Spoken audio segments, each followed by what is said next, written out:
I'm Mark VanGessel, Extension Weed Specialist at the University of Delaware. Here talking about cover crop biomass and how do you collect that. If you look at a lot of the information that's coming out from Extension, we often talk about the impact of biomass. How many pounds per acre has an impact on weed suppression or nitrogen production. But how do you, as a farmer, actually gather that information in terms of biomass? And that's what we just want to quickly cover here. What you want to do is select a portion of the field that is representative of the entire field to collect the biomass samples. We typically use a 1/4 meter square. So we use a quadrat like this. It's a 50 centimeters from inside to inside square. Take it, set it in the field, and then collect all the biomass that's within that 1/4 meter square.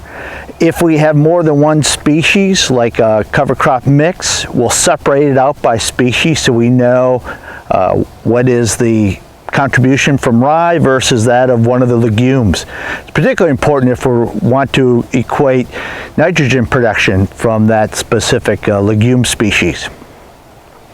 So just find your representative sample in the field, lay your quadrat down. We usually set it down between two rows. In this particular case, the rye is drilled, so it's simple to find the two rows, put it down, grab the sample at the base, clip it right at the ground, omitting the weeds and other species that are not part of the sample. And we're putting our samples in the bag, and then we'll mark on the bag which field and what location in the field this specific sample was taken from.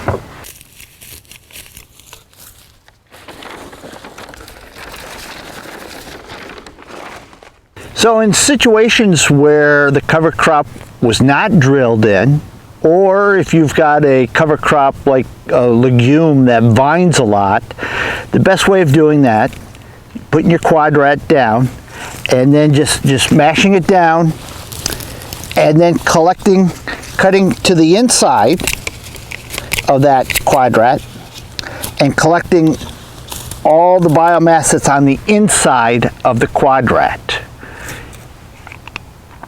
If the leaf starts, if the stem starts outside the quadrat but the leaf was inside, you would take what's inside the quadrat, leaving the stems that are outside the quadrat for the sample.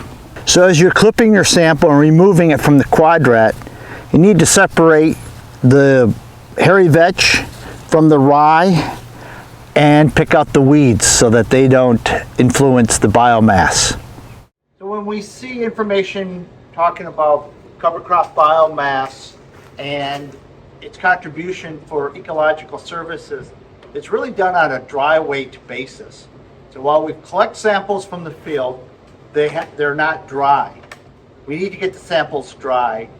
We need to put them in a dry area and spread them out and give them time for them to dry. This is probably about as good of an environment as you're going to find, shy of having a drying room.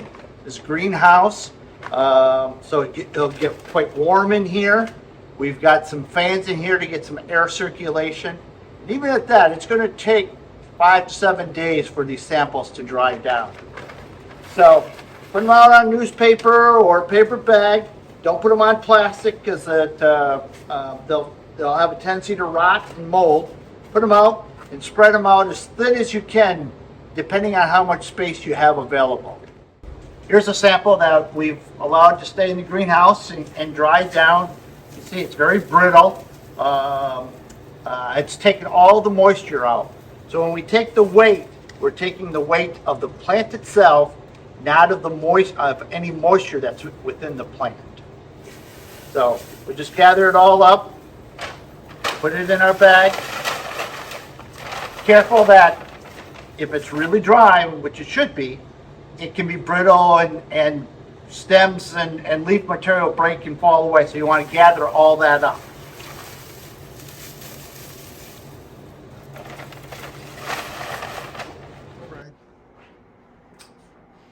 So the next step is to get the weight of the dry cover top material. So you get a scale that will let you read to the right accuracy. Use a pan or something that you can sit on. Either get the weight of the pan so you can subtract that later, or if you have a scale that allows you to zero it out, or tearing it, like we got here. So now with that pan, it's at 0. Put your sample on.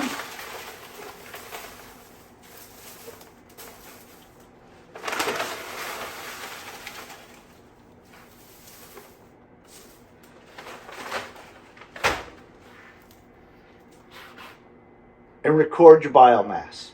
Known area that we sampled, in our case it was a 1/4 meter squared.